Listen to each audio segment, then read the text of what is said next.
After a year like 2020, the idea of taking a nice hike and getting away from it all has definitely been an enticing prospect. But after looking into today's topic, I sort of have mixed feelings. And as I'm sure many of you know, countless hikers go missing in a wide variety of bizarre and mysterious circumstances. Not to deter you from taking that hike, as we all know Mother Nature can be unforgiving. But that being said, today's topic should put into perspective just how little we know about the disturbing events that truly unfold when people find themselves away from civilization. The world is both so small that crazy coincidences can occur, but also too large that we often don't find what we're looking for. And that being said, this is the true story of the SOS incident.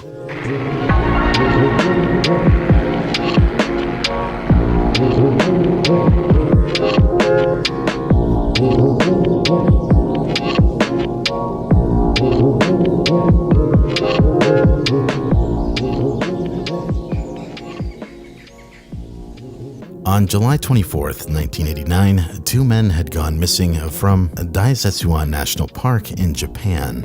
And shortly after, the search had begun, spanning the area surrounding Mount Asaidake, and a helicopter had begun searching throughout the day. As the day had come to a close, out of the corner of their eye, the rescue crew had noticed something down below. If it wasn't apparent from the footage already, there was an SOS signal that was visible from the sky, measuring in at 18 meters in length and 5 meters tall, made out of various precisely cut birch trees. This sign was found about 4 kilometers south of the summit of Mount Asaidake, where there was no trail and people rarely ever veered towards that location. Seeing this as a clear call for help, the local police landed and patrolled the area in order to investigate, and as it would turn out, just a kilometer or so north, the hikers ended up walking out of the woods and were rescued. Shortly after, almost everything was back to normal, and when the hikers were debriefed on the situation, they had been told had it not been for that SOS sign, rescuing them would have been a hell of a lot more difficult.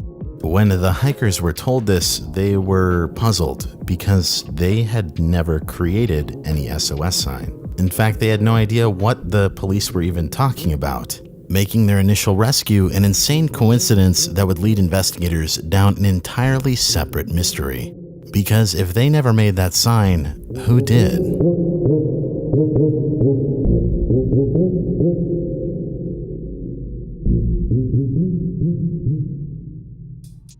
The next day, police dispatched a second search. The new efforts yielded some very interesting findings. For one, the most notable finding was an entirely separate human pile of bones, and this human skeleton was found 10 to 30 meters around the area of where the SOS sign was.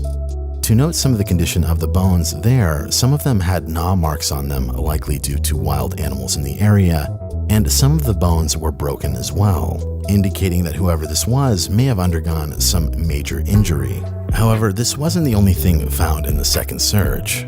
And about 165 feet north of the sign, buried in a hole just large enough to fit a single human, under some tree roots, a backpack was found containing 3 cassette tapes, a Sony tape recorder, as well as some basic toiletries and other supplies. After some time, the bones were collected and then later sent to the Ashikawa Medical University, who later declared that the bones belonged to a woman with a blood type of O. This left the investigation even more puzzled, as they soon recognized that none of the items found in that hole under the tree roots had seemed to correspond with anything belonging to a woman. And to convolute things even further, out of the things that were found on the tapes for the Sony cassette player, 2 of them were soundtracks for anime, and the other one had been recorded over, leaving a disturbing message with a man's voice on it.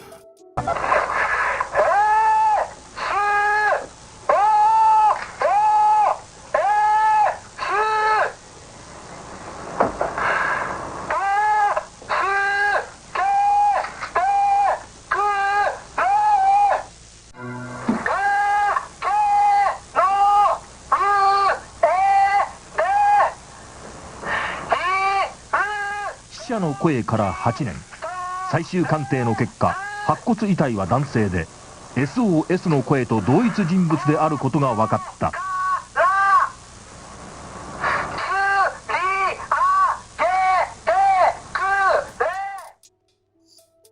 Now, what's apparent here is that this person is calling for help, and the literal translation reads, "I can't move, I'm on the cliff.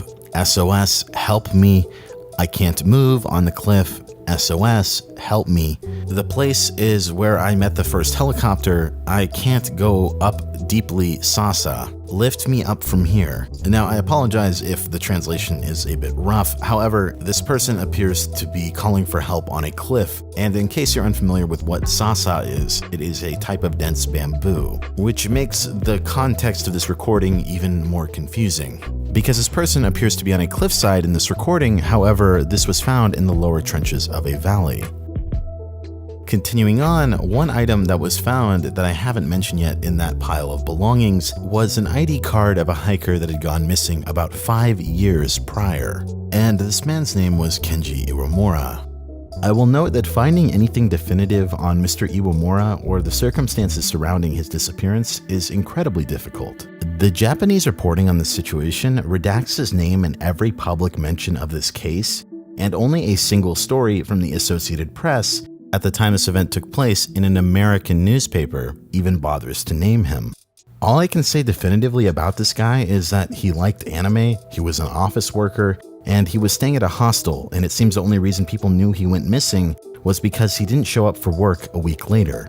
As a result of this man's name being redacted, there's so many different versions of this story and the victim that it becomes borderline frustrating. Some sites on this case will mention that he had become an outdoorsy type in his last months. Other tabloid websites will mention that he wasn't the type of person to go for a hike alone. And even other tellings of the story mention that the man was celebrating a promotion at work and decided to treat himself to a trip up the mountain. But ultimately, if you dig back in newspaper archives, you will get one disturbing detail that is left out everywhere else and only told in the American side of reporting. The Associated Press had reported at the time this occurred that when they had reached out to the family of Iwamura, they confirmed that the backpack was in fact his. But get this, they were not so sure about who the person on the recording was, and they could not say that that was their son.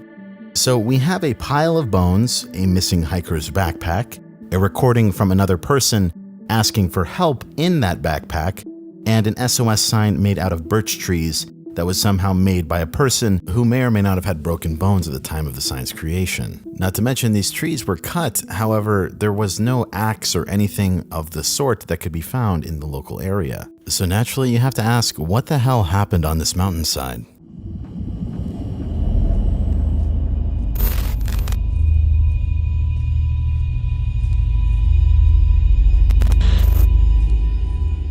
Well, after some time, only a few of those questions can really be answered.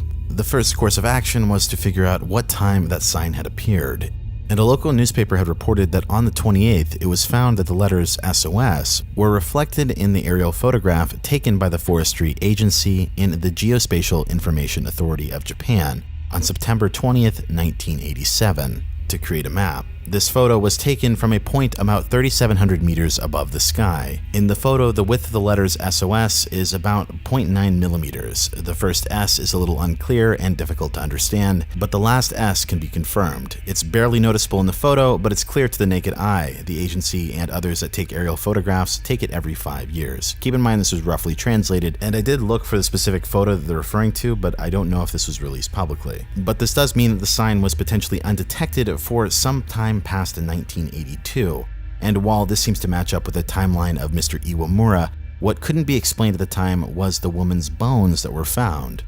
As a result, the remains were reassessed by the Ashikawa Medical University, and they had later come out and stated that they had made a mistake, and the bones instead belonged to a male with a blood type of A.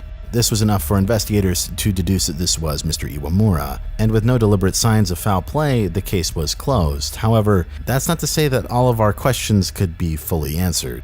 And to say that we're missing a few details regarding the situation is a bit of an understatement. So let me start to break down what law enforcement believed happened, and you'll start to fully understand how none of it makes sense. Here is a map of the hiking area and the mountain, and it's believed that he hiked up from the ropeway along the ridgeline. This hike isn't very long or particularly advanced by any means. Now, the only thing you really have to pay attention to on this hike are the two landmarks that let you know when you cross over this ridgeline. That main landmark is the safe rock, which looks like this. However, there is another rock along this ridge that looks deceptively similar, and that is the fake safe rock, to which 2 hikers from the beginning of the story made the same mistake and landed themselves a couple kilometers north of the SOS sign. As a result of this incident, they ended up putting up ropes to prevent this from happening, but back in the 80s they didn't have this. However, our guy is believed to have taken the wrong safe rock as well and trekked along the hill haphazardly until he wandered sometime down into the marsh. And based on my look on the Japanese discussions on this topic, many people are quick to point out that had he simply followed the river and walked along the edges, he was only about 9 or so miles away from civilization. The terrain definitely wasn't the easiest, and it's definitely someplace that people can get lost. However, the fact that he decided to dedicate his time and energy to cutting down trees is another mystery, especially when you factor the geography here really only gave him one direction that he could head, and that was downhill. But I digress, and now that you sort of have a lay of the land, we can start to get into the nitty-gritty in regards to the rest of the bizarre details of this case.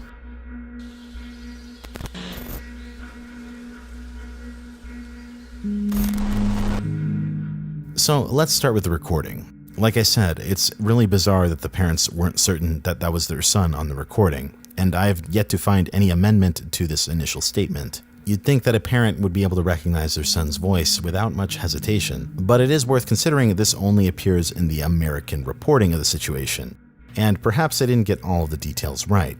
In this initial article, it appears they didn't even get his age right. However, I will note it is actually quite common for initial reports on subject matter to get the age wrong, because everyone is rushing to get the story out. But your guess is good as mine regarding the other details. And something to consider is if Iwamura wasn't on this recording, is it possible that he met someone on the way up to the mountain? And to tell you the truth, the evidence doesn't point to Iwamura making this sign by himself. In fact, the person who did the autopsy on this case stated that he wasn't even physically capable of doing it solo. Now, you might be thinking, well, aren't birch trees super flimsy? And not exactly. I selected this video to show you because this tree has roughly the same diameter as many of the other trees that were found there. And keep in mind that the tree he's cutting isn't birch, and birch is a hardwood. Same thing. All right, you should work your way through the tree.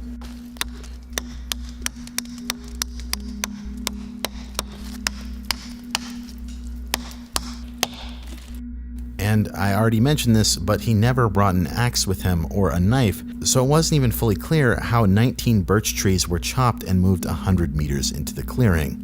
Moreover, the skeleton was found fractured on the left shoulder and right leg. If we are going to argue that he made the SOS signal, we sort of have to make the argument that he got these injuries after animals got to him. And even if he somehow managed to do this while injured, where did the axe come from, what happened to it, and why wasn't it found with his belongings? I will note no other records show he was with anyone during any of his travels, and no other reported persons went missing in the park during this time.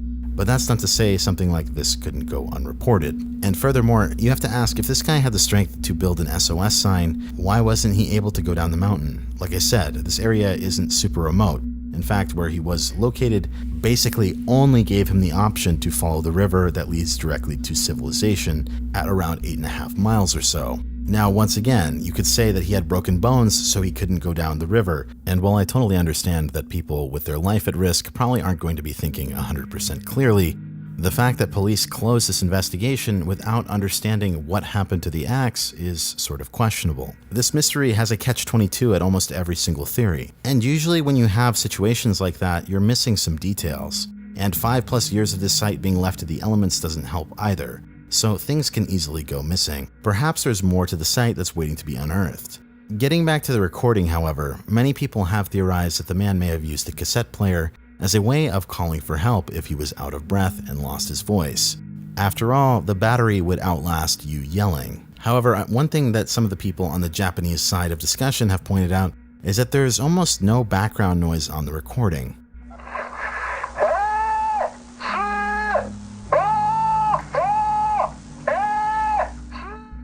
You would assume that someone yelling for help on a cliffside might result in a little bit more reverb or wind, or even the helicopter that he's referring to in the background, but there really isn't anything of the sort. Speaking of that helicopter mentioned in the recording, it does appear that police searched for Iwamura, and as far as the recording also mentioning Sasa, that can be found growing sideways along the improper trail with the fake rock. But just like everything else with this case, we're not 100% certain this is what's being referred to in the recording. Sasa can be found in a variety of locations throughout the park, and perhaps this helicopter being referred to on the mysterious message wasn't even the particular search helicopter searching for Iwamura and just another passerby. I can imagine that if you were stranded out in the middle of nowhere and you saw a helicopter, you'd probably have proper bias to think that that was coming to look for you. So once again, it's hard to be sure. What I can say for certain about this topic is that it really leaves a lot of room for interpretation, and I'd love to know what you guys have to say down in the comments. Personally, I think the biggest gap in the story is the missing tool used to cut down the trees. And given how police rushed to close this case in a week, definitely seems like some details are missing. When it comes to the great outdoors, if there's something I've learned, is that only Mother Nature knows the full extent of what goes on. This is Barely Sociable. Have a good night.